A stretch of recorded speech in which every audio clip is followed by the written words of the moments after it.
welcome everybody to episode 108 of the You Can't Comp This NBA Trading Card Podcast. We're your hosts, Adam, Amy, and Russell Gibson. It's been a long weekend down here. How are you, Russell? Oh, I've got like a bit of a tan. I'm feeling a bit sunburnt. Yeah, had some pizza tonight. It's good. It's been a lovely weekend. Some sunshine, It's like perfect Melbourne weather. It's not often you can say the weather in Melbourne is perfect, and this is like... Well, get ready. Tomorrow's going to be a snowstorm, but that's not the point. Apparently it's going to be 7 degrees tonight, and it's going to be quite warm tomorrow. What is this like spring nice weather thing that Melbourne, so nice. the state's doing? Every now and then they give us a bit of a taste of it down here. It's nice. I feel like we should do a You Can't Comp This weather segment one day. Yeah. And get the listeners to let us know what the weather's like in their neck of the woods. It would be everybody north of where we are just telling us how amazingly warm the weather is always. I was more thinking like, how like the weather person like has the board and stuff. We could do that. Yeah. Wow. Can you design the board? Nah. Oh, this could go deep. All right, we're going to talk about Dame this week. We're going to talk about the Buyback program. We're going to talk about improvements to eBay's processes, Josh Primo, a couple of nice little card sales, and then some Mosaic talk. Yes. If we've got time, we'll do some buy, hold, and sell. So we'll just see how much we waffle on for. We don't waffle. We segue. How much we segue? We might segue a lot. We might segue a little. Who knows? Yeah. It's the adventure of week to week. Damian Lillard, I still want to talk about this some more because I'm sure you're going to have some, afterthoughts. And if you haven't heard the last episode, we actually did a full and complete breakdown of that. I do want to flex a small piece here. So Brian Windhorse and his podcast team beat us by 8 hours getting their podcast up. Okay. But we beat Sports Cards Nonsense by 15 hours. Oh, we're on the pulse. We were definitely. Emergency. So I was I was quite happy about that. So because it was within it. I think the news broke, and inside 10 hours we were up doing a pod. Yep. So we had our fingers on the pulse. That's impressive. That's a quick sort of little rollover. So what have you got for thoughts in terms of post podcast Damian Lillard thoughts?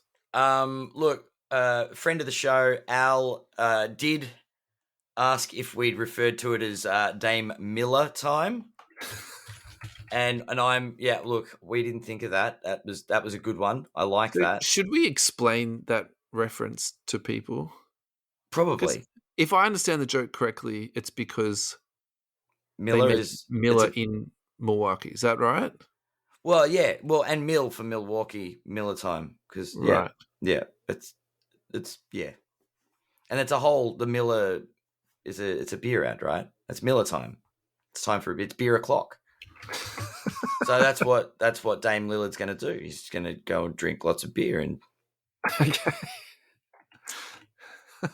Then there was another one. Did you share the Instagram of the Miami jersey? No, but.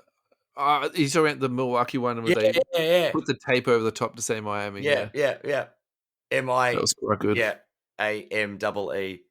That's clever. That was very clever. So my post-podcast fallout from this is just how much activity is now going on with Damian Lillard. So if you are currently sitting on Damian Lillard's... Now is the time. And you want to move them on to something else, you should start looking at, what's happening. Yeah. The other really thing that's interesting at the moment is it's still very early days, but it seems to me at the moment eBay auctions are probably a little bit slower than what people want or are wanting. So it seems to me the trend now is more about doing buy it now. Now, I think this is a very short-term trend until, the regular season kicks off again. But some of the asking prices here is quite actually interesting. There's ranges of prices from, the completely outrageous to the, quite close to comps. But there's also, stuff on here for double comps is what they're asking for. So yeah, but I've just noticed even on, say, Facebook pages and stuff like that, there's just a lot more chatter going on. So if you want to call this the The The Ferrugia Damian, factor. yeah, that's right. That's literally, you took the words out of my mouth. I was going to say the Damian Lillard Ferrugia factor. This is it. So But this is like the literal like Ferrugia factor in effect. Like this is watching it unfold. The news is broken. The trade yeah, has happened, and now Damian Lillard is in everybody's focus yeah. I think that's until actually a very good way to explain the Ferrugia factor, isn't it? For yeah people at home yeah that don't know what the Ferrugia factor is, it's the excitement factor, and it is. It's people are very. excited about him being traded. So And look, we haven't even got to the stuff. Like preseason games haven't even started yet. There's not a lot going on in the news, yeah, so something big like this happening does. It's very easy raises to the get. pulses. Yeah, gets people excited, gets people wanting to buy cards and acquire. And it's like, what should we do? Oh, Lillard in the spotlight. He's going to win championships now. Yeah, Get me some Lillard. So it's not a bad thing for yeah. So we did a social media post about, do you want one Lillard, three Tatums, or two Bookers? Mhm. And I was a bit generous with the multiplication, giving people three Tatums and two Bookers. But I think what I was sort of having in my mind a little bit, I'm like, I'm pretty sure this is going to trend up a fraction. And there's no evidence here that people are going to be selling silvers for less than three. I just can't see it, at least for a buy it now price anyway. Yeah. Yeah. So it's really interesting. There's like the pop of them is not high. I got to say, if I was holding one of those, I'm not encouraging price gouging, but I'd also say people that have them know what they've got. Yeah, that's true. That's very true.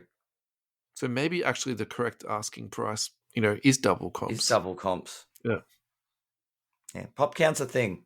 We've got to look at it in a holistic sense. that's right. We're a holistic podcast. Holistically speaking. All right. EJ Cards are our primary sponsor, and we've been forever thankful for all the support they've given us. We recently had a little bit of product given to us from them. So, Yeah. David Ralph, thank you so much for putting up your post and thanking us for the Donruss T-Mole box. And then, my memory is completely failing me. Mark But Smith, wasn't it? That Mark got Smith, the thank you, mate. Yeah, with his Pokemon box, and he hit a Charizard EX, and I got to tell you, his son looks absolutely wrapped with that. So I'm stoked. I'm sure the boys at EJ's are stoked for that, and also just good to see. Look, if someone had got that box and flipped it on and then turned that money to something else, we'd have no problem with that. It's your box, but it's also Yeah. really nice to see people bust open something and like get a card that they genuinely enjoy. So that's like, Yeah, definitely. yeah. Two other things I just wanted to quickly run through too is the Traders Day, which is coming up on the 22nd of October. I'm going to be there, so I've already put it into the diary. My missus knows. Adam, you coming down? I'm looking at the calendar now. I don't see any conflicts on the schedule, so I should be there. Okay, Should be there. great. That'll be awesome. It'll be good to see you. It'd be good. And then the other thing I just noticed on their page tonight, and I'm not too sure if this is new or if this is something that they have been doing for a while, I've just not noticed, is reverse auction. So, which is maybe more famously known as the Dutch auction. So I have to hear from Jules and Rob what's going on in that space. Nice. Very nice. Right. The big story, I think, and this is the one I want to talk to you probably the most about. Yep. There was a Twitter story which broke. This is on the 27th, so we're going back a few days. Now, look, who knows? Was it Eric Whiteback? Was it Darren Rovell? No one really knows. All that Twitter stuff sort of just goes around in circles. But Yeah, true. for argument's sake, let's just say it was Eric Whiteback. There was multiple one-of-ones from a baseball product that had been hit. Yep. And then, because of the power of social media, let's just call it that, then, people were putting the pieces together that actually, hang on a second, there's two one-of-ones of the exact same card. So if you would like... Yeah, this is interesting. Yeah, it's super interesting, isn't it, right? So it's really... to me, this is a little bit almost humorous, though, because if you think about the practicalities of basketball, and let's use the easy example, Select... No one cares there's 5 one-of-ones. Like, people still think they're collectible. So I think there has been a bit of a kickoff here. Yeah. I feel like they should have just labeled one a gold refractor and one an X refractor or something like that. And then I feel like people would have been happy. But anyway, look, Topps have actually done the right thing. So a couple of days later, what they then went and announced, Yep. they announced a buyback program. I put the link in the run sheet ad. You should see some of the prices on these that they're offering for buyback. I'm just going to read these prices off, and I'm not going to read the names off because I don't even know who these people are. This is baseball. 5,000, 10,000, 7,500. Keep in mind these are US dollars. 3,000, Jesus. 35,000. Oh, I should say the name of the 35,000. Felden Celestin for the Seattle Mariners, 10,000. There's a whole heap of 10,000s in that line there. That is insane. And then what's also really cool, and I like this a lot, is the list is being updated in live time. So, for example, if it's been purchased, they take the buyback value down. If it's been unclaimed, it's unclaimed. If it's pending, that means I'm assuming someone's put it, at least the paperwork in, to get the ball rolling. So, Oh, wow. yeah. So pending means somebody's, like said they're going to send the card in. So if there's two out there, it's almost like a race. So if two people if the same two cards are surfaced twice, it's a race to get the first winning. Because once the first card's been bought back, the other one stays like live and wild in the population. So now some people said on social media, this is just a very elaborate and very well played out marketing campaign. How do we go from being lied to by a company to them spinning it so that it's a clever marketing program? Well, I think because initially when the story was released, if you believe the current progress of this story, then actually they didn't realize there'd been a manufacturing error. Then they said, yes, we identified it, and we've rectified our back-end processes, and now, as a consequence of this, now we've announced the buyback program. So when we say they, we're talking about Topps and Fanatics, by the way, just to make this perfectly Make clear. It crystal clear. Yeah. It's interesting, isn't it? Look, I don't mind bounties on cards, to be perfectly honest with you. And I would say the bounty I want to talk about them. Remember that Lord of the Rings card they did a bounty on? Yes. In Yes. Magic, right? Yep. You're talking to somebody that I'm so pure basketball. Like I've just started to open a couple of packets of soccer, and that to me was like a big life change, right? So that bounty was so enticing. Even I was considering buying a box of Magic. Do you know what I mean? Yeah. Okay. So I think that's the Yeah. power of these, buyback programs. And Yeah. Well, what about so, the was it the Luka? They did a Luka for the 1 of 1, the black. and that definitely spiked people buying them. That card still hasn't been surfaced yet. So then people said, well, they've got all this stock sitting around that, they want to move on, and this is what that's all about. But apparently the stock has been sold out. So now if you're holding that stock, it's just pushed up the value, very tidily. Okay. And I think also too, considering how generous the buyback prices are here, I struggle to believe they'd be making money out of this. The checklist is extensive. I was going to say comprehensive. You could say both. You could say extensive and comprehensive. Yeah. It's a massive checklist, man. Like this would cost them. Look, someone's probably sat there with a calculator and added it up. Worked but I'm out guessing, how much each. Yeah, but these values change at all? I don't believe so. Because we're updating in real time. If all of a sudden, let's pick someone that's in the $3,000 bracket. Yeah. Termar Johnson from Pittsburgh. Yeah, sure. I don't know. Goes on a crazy tear and has starts like a home run streak. Yeah, sure. Yeah, like starts setting records. Does the buyback value go to 30,000? So I'll answer this question. This is the perfect segue into the next bit. So I would say in that case, people will just use their nous and sell it on the open market because they'll get more for it. Yeah. I think if someone's on a hot streak, then the value of the card will go up. So very interestingly, one of these cards sold for 2,000 USD and it sold as a private sale on eBay. Then after the card was purchased and paid for, then the buyback program was announced and the bounty was $25,000. So the seller then intervened on the tracking and got it returned to him, which you can do. Yeah. Refunded the guy and then presumably is going to send it in to claim the $25,000 bounty. So wow, is it that? It wouldn't happen to be the Dodgers player, would it? Joey Vargas? Is it Joendry Vargas? I'm just looking. I just saw a $25,000 tag. I actually don't have that story in front of me. It was in our group chat tonight, there's and there's multiples here. Don't worry. There's I another couldn't guy that's find the link 25. for it, to be honest. So That's crazy though. So anyway, I wanted to get your response on that. That was like the one that I want to talk about, because I think the general consensus in the group chat was that the seller did the wrong thing, and that once he'd sold it, it was no longer his he's property. gone back on his agreement. Yeah. He's basically taken back the transaction because he knows it's worth a lot more. There was one person after he sent it. Yeah. And there was one person in the group chat saying, it's a very large amount of money to be left on the table. What would you do in that situation? Oh, this is a double-edged sword, really. Yeah, you probably shouldn't be listing cards thinking you're going to get a certain amount.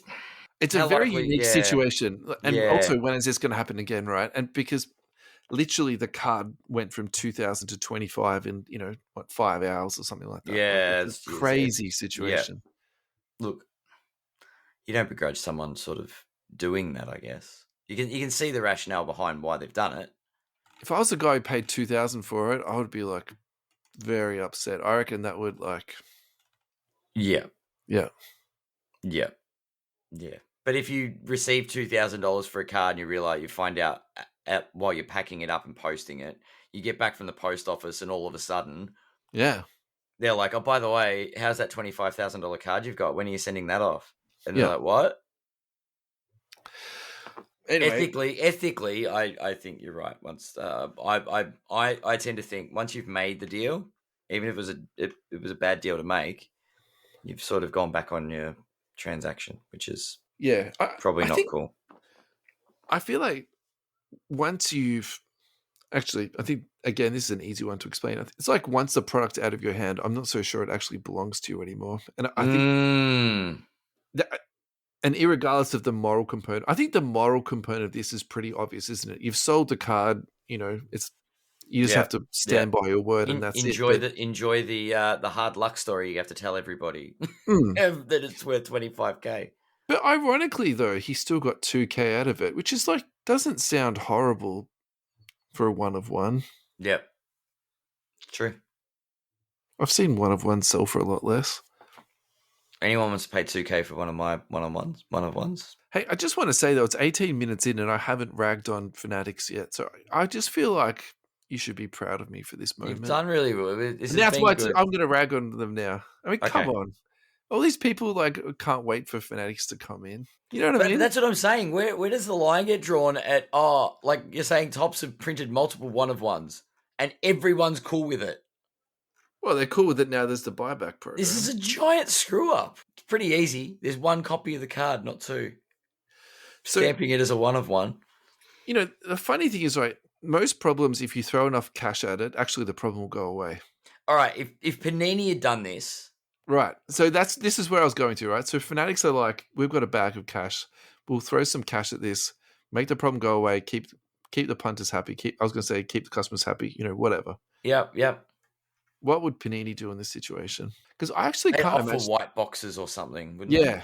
I can't actually imagine them offering the buyback program that's been offered here. It's quite extraordinary when you look through the prices here. Yeah, it's interesting. I can't imagine. Panini are always like, we'll give you more product. Seems to be their thing, right? Or a replacement card. Yep. We'll give you a different 1-of-1 that's probably a duplicate as well. Which they definitely have increased their game when it comes to the white boxes and such. You found something interesting. What's up? No, I'm looking through the list, and I don't know.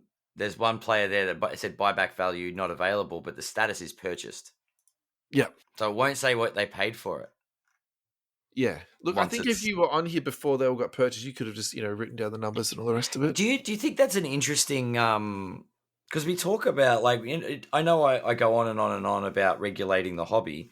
This is really about price setting to an extent by the producer of the cards. It's a backwards way of doing it, but they've literally just set the floor for the card. At the very least, you can get $3,000 for this bit of cardboard. But just to be devil's advocate there, so the card that sold for $2,000, which was on the open market in a private sale, yeah, they they, as in Fanatics, price that at 25. So I actually don't think they're so much setting the prices here. I think they're actually trying to compensate people for the inconvenience. So I think they're paying way over comps. So what do you reckon the one of They're at these least paying $3,000 cards would be? Be like $100 card, and they're Yeah. paying $3,000 for it. Yeah. Okay. I think they're paying 10 times over comps. Like that would be the look. I know nothing about baseball. I'm just trying to go off the math. Yeah. No, that's the way I would interpret it. So okay. I don't actually see a moral issue from Fanatics here. I can't, even though Oh look, no, there's where there's my no bias moral issue lies. from Fanatics. Yeah, No. I'm more like, this is interesting that the producer of the card is setting a price of sorts that puts a tangible value on the card. Sure. Yeah, but I think that's still an inflated price. And it's a unique situation because they're all one of ones. So it's not like, it's a crazy situation. Yeah. Yeah. Interesting though, this is actually the second problem they've had with inserts going to boxes, because the other problem they had with the baseball product was that they didn't put the parallels in, which was like the chase out of the boxes, and they had to send out all these sealed packets to breakers and card shops to then distribute to people who bought boxes. So they must have some problems on their on their line for that. All right, final thoughts on that? Interesting, very interesting. I'd like to see what happens next time. Yeah. Be interesting to see if there was a buyback program when it's not one of ones, because I think buyback programs are unique. I don't think they would need to buy them back, because I think what they're trying to do here is actually create a one of one. They're trying to create a genuine one of one by buying back the duplicates. The other buyback program they did do was kind of cool. They said, I'm not sure if it was a card or a particular prospect or rookie. You took that card in, then a local card shop had to buy it back from you and give you like some money for it. That was a really cool one. I actually like the idea of that. So that forced you, say, to go into EJ Cards or go into Cherry. Yeah. Cards in, and then you've got money, to spend on more cards. Like, that's just the. I think the buyback program is an interesting method. Yeah. To create, as you said, generate some interest, generate some genuine interaction with the customers. So yeah, good way to sugarcoat their screw up. Oh yeah, that's it. Alrighty, we have a new sponsor, which is the Bangman, who offers a product of custom repacks. Currently has a silver and gold edition. The silver edition is $209. The gold edition $429, which includes Prism Hobby Packet, Mosaic, Contenders Select, Optic Flux, and Chronicles. So basically what you're buying into is just all sealed packets. So it's not a repack of sorts where it's a single card repack. What you're buying into here is a mixture of different hobby packets for you to then sit at home and open for yourself. Okay. This product is actually available in America relatively freely, but as far as I know, this is the only person who's currently doing it in Australia. So if you'd like to find out more, head over to Instagram, the.bang.man, or find them on Facebook, The Bangman. We've got all the links on our social media pages if you want to follow them up. Listeners to our show, use the promo code youcantcompthis and you'll get $15 off your first purchase. So thank you, Amir, and the Bangman team. Yeah, very happy to have you on board, and very a lot of fun. keen to see what hits you get out of your packets. And I think the one that Amir wanted us to talk about the most was the Steph Curry number to 10 that came out of his boxes. And I think for me, the really important thing too is the packets aren't searched. So you're getting the whole half case or whatever you purchase going in there. You're not just getting the dregs chucked into some boxes. So massive hit on that. That's a ripper. It's awesome. All right. This is probably something of mine that's a little bit of not even a pet project, but when I saw this, I was like, this is just so obvious, and it's something they should have done a long time ago. So it's a new implementation from eBay where if you do a buy it now, the payment automatically goes through. Yeah. So they also do it too when you're making offers on cards. It'll automatically do a payment process through. So the old way it used to be was you would click buy it now, but then 3 days later you could make the payment, whereas this is all just automated. So essentially it helps sellers Yeah, do for their sure, flow. for sure. And I think really what they're trying to do too is weed out those buyers that aren't genuine. Yep. So The ones that actually all can't afford to pay, they just wanted to flag it and then figure it out later, kind of thing. which I I don't don't really think that's understand that. not how you do business. It's as simple as that. Yeah. This to Um, me is just so obvious and clever. like you don't go into a shop, say, "Yeah, I'd like to buy that," and then they ask for payment. You go, "Oh, I don't have the money with me right now, but I'll take it home and I'll bring some money back tomorrow." Like, no, you Yeah. want to buy it now? You pay for it now. Yeah. It seems very commonsensical. You're right. We should have had this ages ago, and with the offers, having a payment method attached so that payment is processed. Because if you're making an offer, it's not a test to see if that person will accept the offer. That's I'm offering you money. Simple. I don't know. It's weird, isn't it? And in some ways, I kind of feel sad that you have to have processes like that in place because of people's bad behavior. Yep. So for me, I'm actually negatively affected by this because most of my purchases on eBay are US, and I like to use PayPal and then use my credit card, and then I like to pay in US dollars because I get a better currency exchange from my credit card than I do from PayPal. Yep. So that's my only complaint here, but I would probably say that it's a pretty minor complaint, and it's only a Yeah. couple of dollars here and a couple of dollars there. But, if I can save a couple of dollars, I'll definitely try and do that. But it's not, a massive deal for me. But, I think also probably what I like too is that this is just like a very common sense implementation. And I feel like eBay has almost got like a common sense committee now because they recently, Common sense committee. I like it. sometimes you just get caught up in too much red tape and you do a whole lot of stuff that, doesn't really make sense, but you do it for business or whatever. This to me is just like, common sense. The other thing they did recently too was when they took breaking away. So you have to be like apply to be a breaker. Yeah. And then when you're listing cards, they've increased the amount where it's instead of, new or used, like they've got more options to Categories listing your and cards. yeah, Which yeah. is like so, again, obvious. So they've A lot also of said those too, common sense things, right? yeah, they've said they're going to do the same thing for counter offers and auctions. And I think that's the big one. When auctions auto pay, that for me is going to be a little bit of a problem, particularly if I'm going into something bigger. Like I want to make sure that that's done properly. I was reading online saying that if you put in a credit card that is declined, it'll automatically decline. So then you have to go back and manually pay for it. So that is a workaround for it. So maybe that's something I can look at. Anyway, stricter policies will be in play, including account suspension for those who fail to complete purchases. And I think that's a really, really good thing. That needed to happen a long, long time ago. But there's too many people exploiting this the system that's there. Yeah. And so the other thing I would add to that too is you can also limit who can interact with your account. So you want to say, look, I don't want to interact with anybody that's got less than 5 ratings. So, because I think that the workaround for that will be, okay, fine, you get your account limited, that'll just open up a new account. So I feel like to then, work around that, that's the easy way, to do that. So, yeah. Yeah. No, I think it's a good step. Good that eBay's got their common sense committee working on things. Yeah. Yeah. Doing a few pretty straightforward. Asking that question, why do we do things the way we do them? I guess. Yeah, that's right. It's like what is this in place for and why is it necessary?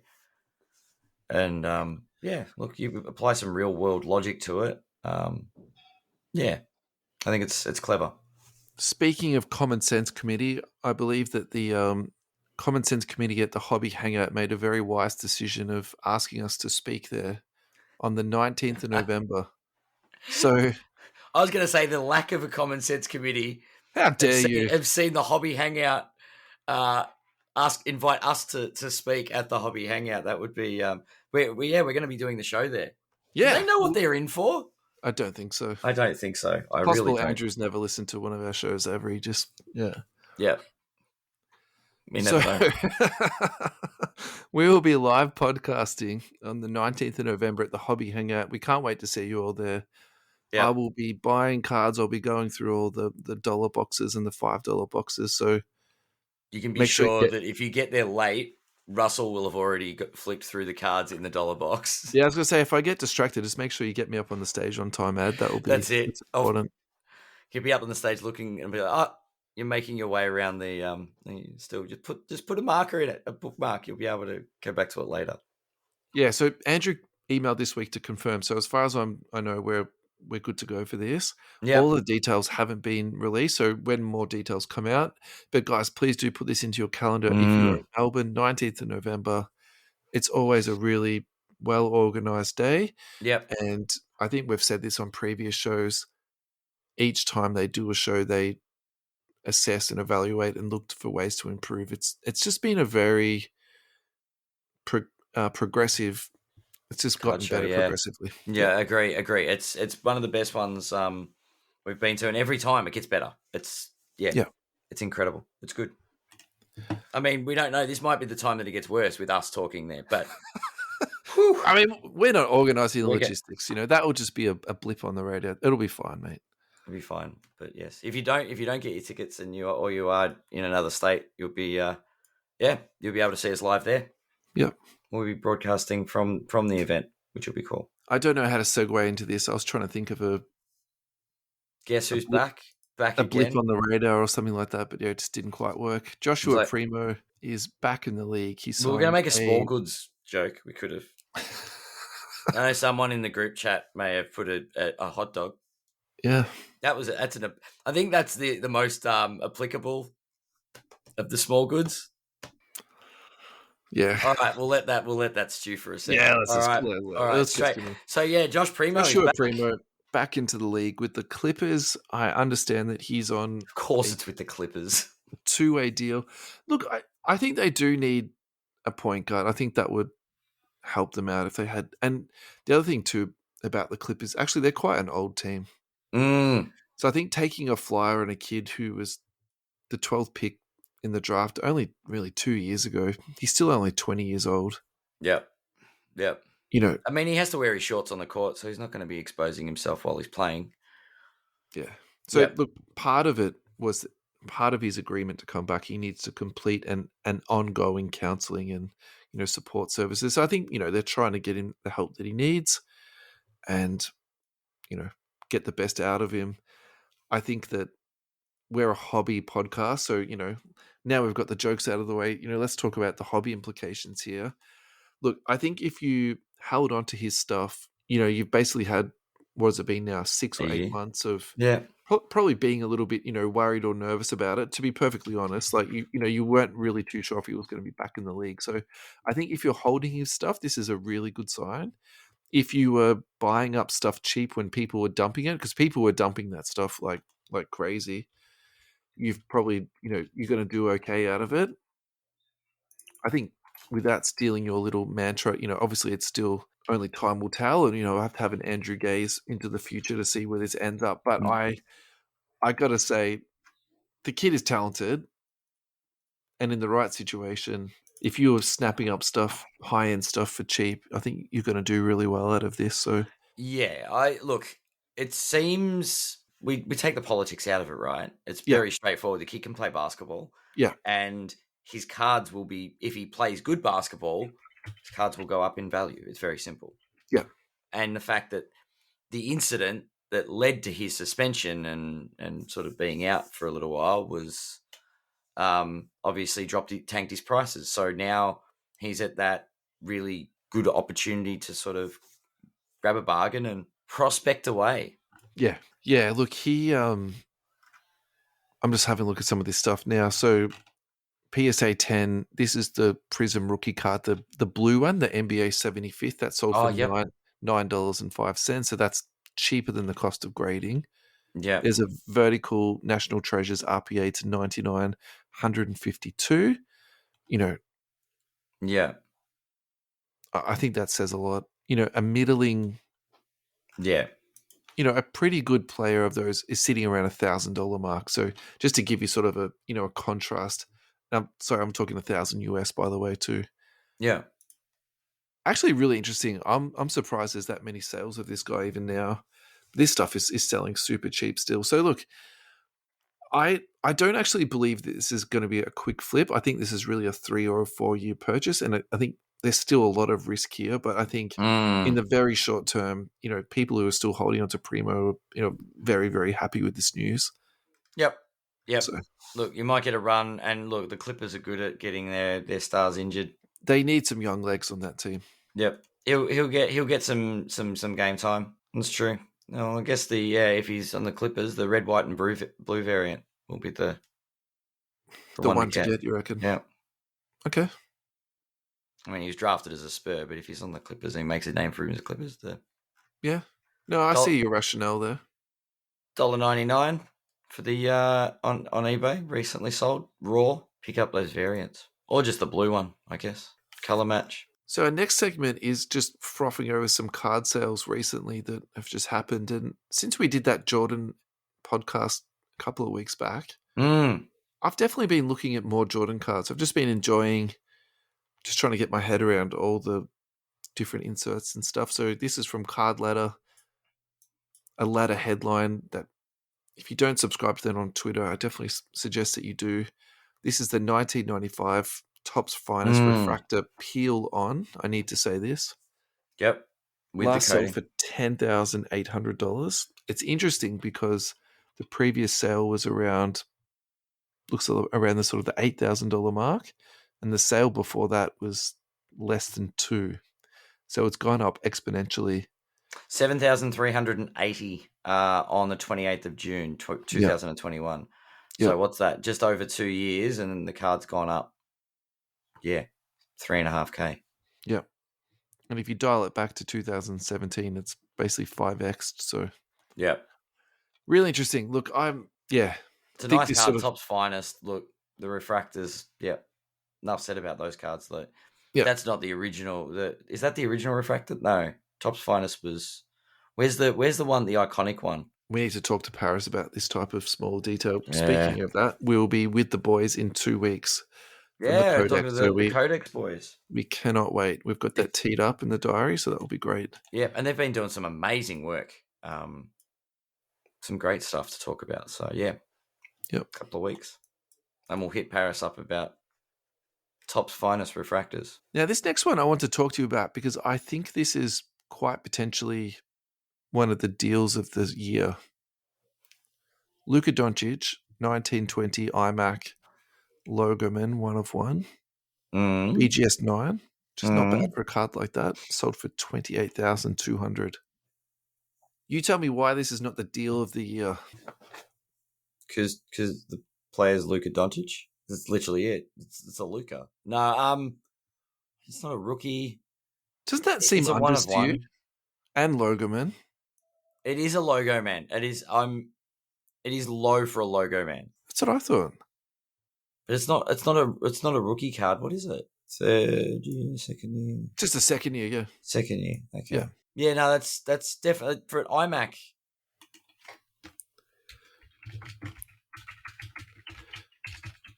Yeah, right. It's probably the deal of the year. It's one off. Yeah. I feel Luka's out of the league. Obviously, we're not talking like a small amount of cash here, but it's, yeah. I really think that I've got this fun. I was actually talking to my mate about this today. I was saying I feel like at the moment it's almost a good time to put your big boy pants on and just buy a big card. Yeah, because is it a good time to buy at the moment just for the fact that, things are and have trended down the last couple of years. Things aren't exactly popping off like crazy. And history shows us that eventually things do take off again. Yeah. I'm just looking at Luka Doncic's overall growth or regression for the last 6 months, and he's actually down 16%. So maybe I'm working on it. Maybe that's just a general, reflection of how Luka's trending at the moment. So now that I've got it open, his last sale for a silver PSA 10 was 1,305. The high price in the last 6 months was 1,600. So, come on, people, speaking of people getting their big boy pants on. anyone that's got one of those ungraded base, we get that? Can we just get the PSA 10 base card above 20k? Come on, people. Do you mean 20,000 population or Yeah, $20,000? not money. Population. That's at 19,640. We just need 360 more PSA 10s to hit 20,000. What's the silver at? God, there's a lot of different variations too. Yeah. The variations have gone up, but in addition to that, there's actually quite a bit loaded into CardLadder. Yeah, that's true. Yeah. That's true. 2,240 is the pop count on the silver. It's high, isn't it? Particularly when we're just talking about... It's 2,200 higher than Dame Lillard's. Yeah, that's right. So, yeah. I guess the pop count on the one that was sold for 28k is 1, unless it's been made by Topps, in which case there might be 2. Yeah. But the fact that it's a 1 of 1 makes it bargain. 28k. Yeah, I'm sticking with that. Look, I don't know if that even I can't deny that is a good. Yeah. Anthony Milne in the chat, buy it, and tags me. No, I'm not buying it. I'm not buying it. Alrighty, so this next segment is very, I'm not going to lie to you, this is very self-indulgent. I love this product, but I think actually there's enough here to talk about. So I've actually wanted to do this for the last 2 weeks. So we've had a few other things on the run sheet. So I just want to talk about emergencies and other things coming up. Yeah. Look, I just want to talk about Mosaic and just the inserts that's coming out of Mosaic this year. And I think, so there's 2 parts of this. I like the product, and I think traditionally we like to talk about high-end cards, but we also like to talk about dollar cards. So this is a really good place to look at some great dollar cards. So let's just talk about that. So the first thing I wanted to actually kick off about, though, was Mosaic stained glass. So traditionally that's actually the case hit. Yep. And the last 2 years and maybe 3 years, they've really been the chase cards, and aftermarket they've sold really, really well, but they've just changed it around this year. So the stained glass is no longer a case hit. It's not an SSP anymore. It's just an SP. So there's 12 boxes in a case, and you're getting about 4 or 5 in a case, depending on. You always get a little bit of variance out of that. Yeah. But so basically, instead of getting 1 a case, now you're getting 4 or 5. Yeah. So I think the thing I wanted to talk about here was just keep that in mind when you're doing your purchasing, because you can't use previous years to comp against. And sometimes we do that with cards, but in this particular instance, that's an incorrect comp just for the fact of the population differences there. So, please do keep that in mind, because, look, I think the stained glass card is still collectible. And I think people will still buy and sell these, this year, but I think people will also be overpaying for them as we move into 12 months from here, 2 years away. So just, be a little bit wary in that space. So they've introduced 2 more case hits, which is the Razzle Dazzle, which really hasn't sold that well. And look, I haven't sat there and gone through, a whole bunch of comps, but I almost want to go out into a limb and say the stained glass is still outselling the Razzle Dazzle. So, is that just because of a lack of knowledge, you reckon? I just think because people know the name stained glass, and they're a really nice looking card. And to be honest, I think look better than the Razzle Dazzle. And I think the reason why you would overpay or, pay higher for a Razzle Dazzle is because it's an SSP instead of a SP, if that makes sense. Yeah. Fair. Yeah. But this is the really interesting one. So this is called the Glitter, and this is also an SSP. It hasn't been advertised properly. It hasn't been explained at all. And some people have been mislabeling them on eBay as a white sparkle, but they're not a white. It's definitely not a white sparkle. Like if not you a look white at it, sparkle, it's not that. But I can also understand why people would write that on the listing. The way I actually explain when I held one in my hands is because it's a very matte card. It's not a shiny sort of prism card, and it's almost sort of like a polished silver finish that's gravelly. That's very bad description, but that's another way of saying the glitter card. So, and look, these next comps that I'm about to give you aren't the best comps because they're veterans, but I've picked up one for 99 cents. That was Buddy Hield. Yeah. And these are case hits, by the way. I picked up Brandon Ingram for $1.25, and I picked up Bradley Beal for 99 cents. So I'm not expecting all of these to get to my mailbox because maybe the tracking will be Provoked. intercepted. Yeah. But at the same time, let's just say I get 2 of these into my mailbox. I'll be very, very happy with these. Very happy. Yeah. Yeah. So I think we talk about pocket change and we talk about getting pockets or areas of value. So this for me is like a real bargain at the moment. I don't think the market has picked up on these being the SSP and or the case hit, whichever sort of terminology you want to use. That's a podcast unto itself. But yeah, these are SSPs and they are actually very affordable. So check them out. The rookies are going for much more. Like I think a couple of the rookies I looked at were going for like 150, 250 US, and actually that's probably still a very reasonable purchase, right? But if you want to get in on something, that's definitely one to have a look at. And then after that, it just goes down to insert preferences. So the one that's on top of my list though is the Overdrive. Again, this is the Darren Fox Mosaic Overdrive. So obviously that's my main PC. I picked this up for 99 cents. I think the postage was $1.11. I mean, this is wild. That's awesome. I'm getting a card delivered for like $4. These just look like awesome cards. And I keep saying this, but there's no other way to say it. They just look like fantastic cards. They look like something maybe borrowed from a Genesis or, something like that. Those cards that just look like great in your hand? They just look, yeah. So perfect for pocket change. And then just going through the list, they've got the Jam Master, which I don't mind what they've done to the Jam Master this year. I probably prefer, some of the ones from the other years, but it's definitely not a failure by any means. By any means, yeah. And if you're getting that again in the Mosaic short print, that's really nice. And this is sort of getting worse, I suppose, as we're going down the list. But again, still really nice. The Stairmasters, I don't mind that at all. I like that one. I'm actually looking at you should link the KD. Yep. That looks really good. Now, this is the one that I think is a little bit more interesting. It's the Notoriety. I think that if your PC is in this list, you should check it out. And you should pick one up because particularly in the Mosaic variant. I do like the Mosaic variant. It sounds weird to say that, but the Mosaic card is fantastic. Yeah. Yeah, no, I like it. I like the Mosaic variety. The variant. I can't. The plain one doesn't do it for me. It feels more like looks like a hoops insert.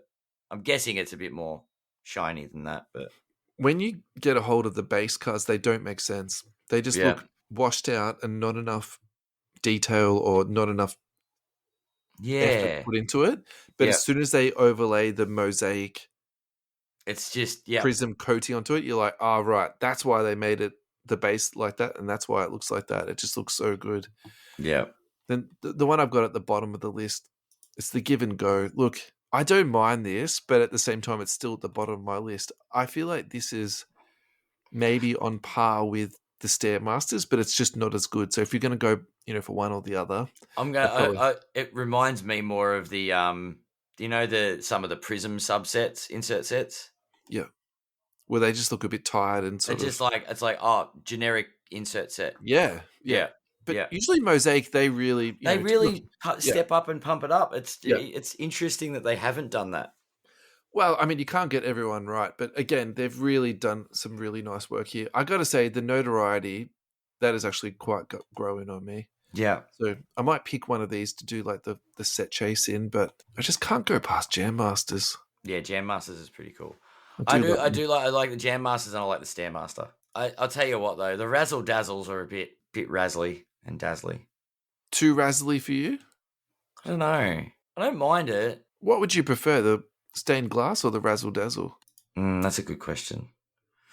I don't know. I think the stained glass probably, and that's why they're probably releasing more to the public as well. Yeah, keep people happy. Yeah, definitely. Yeah. But I do like the Stairmaster and I do like the Jam Masters. Give the people what they want. Yep. Cool inserts. We love it. Mosaic, not as I said, probably not my one of my go-to sets. But there are some nice cards there for sure. Yeah. Final thoughts? Final thoughts. Maybe we need to get. I need to get in touch with Bangman to get like some variety packs. I might get some Mosaic through there. Don't know. That's I'm my sure. thought. I want to get some packs, crack some packs. I'm sure he'll hook you up. Yeah. I've got a code. I might use the code. Yeah. Get me some cards. Get your $15 off. Get my $15 off. Yeah. That's what it's there for.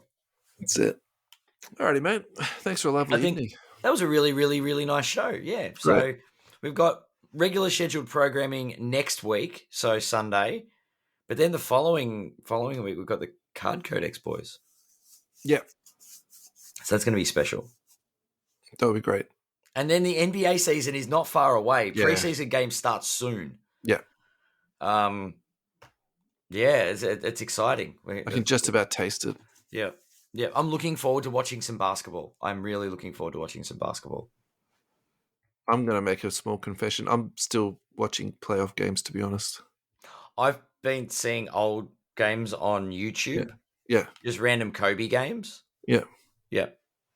Yeah. You can't go past the playoff intensity of NBA games. Just watching. We consume the content. May as well. It's there, right? There's a few extra people, those that bought the special version of 2K this year got a league pass that they'll be having access to very shortly by the sound of it. Yeah, right. Okay. So it's a nice little kicker. Growth of the platform. But yeah, they're the amount of content that's on there, not just the live games. Not that we're here to plug the NBA app, but it's good. We can consume lots of games as opposed to, imagine 20 years ago trying to watch the basketball. Yeah. No, it's League Pass is next level. When it works, it is next level because you can just flick between whatever you want, and yeah, it is really good. Yeah, for sure. Yeah. All right, mate. Awesome. Thanks. Till next week. Thanks for another great show. Thanks to the listeners. Yeah, thanks everyone for listening. We appreciate it a lot. So, and we'll see you all next week. Peace, guys. See you guys.